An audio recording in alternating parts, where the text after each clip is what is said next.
Here's how to complete the tomb Easter egg on Cowabunga Cranked, as well as some tips to make it a little easier.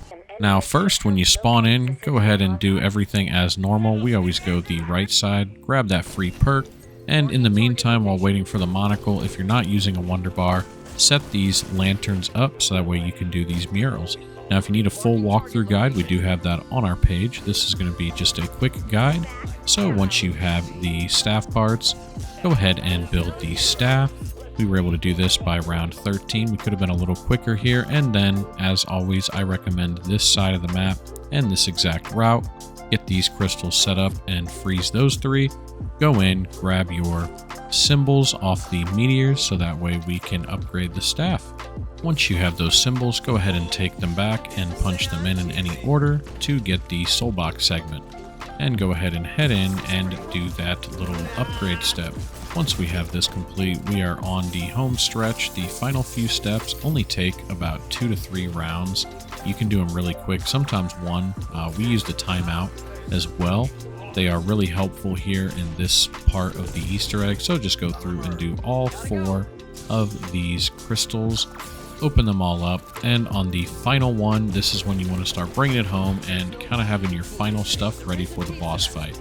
We were kind of getting ready while doing the steps. That way, when I got this done, I sprinted back, put it in the spot, and immediately ran to the boss. So I was already prepped and ready, and my team was getting ready while I was doing that final step.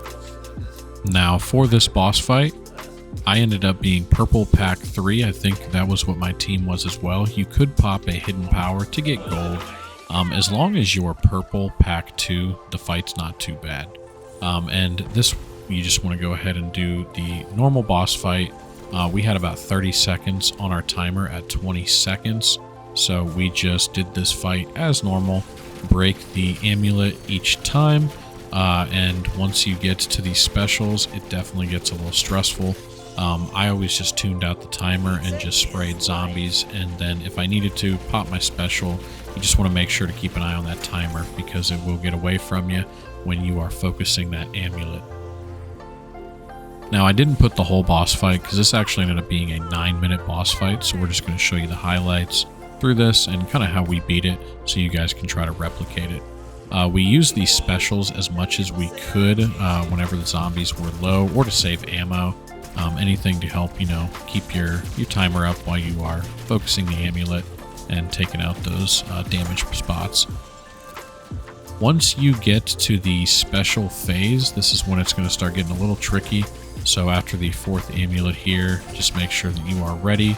It's a little hard without the ether shroud. It is definitely a little different than having the ether shroud, and really makes you miss and appreciate not having it. So once you get to the specials, we actually lost a teammate. It ended up being just me and my buddy Tiggy here, but we end up focusing all of these zombies, and you'll see here one by one we whittle them down. There was one spot where it got a little hairy.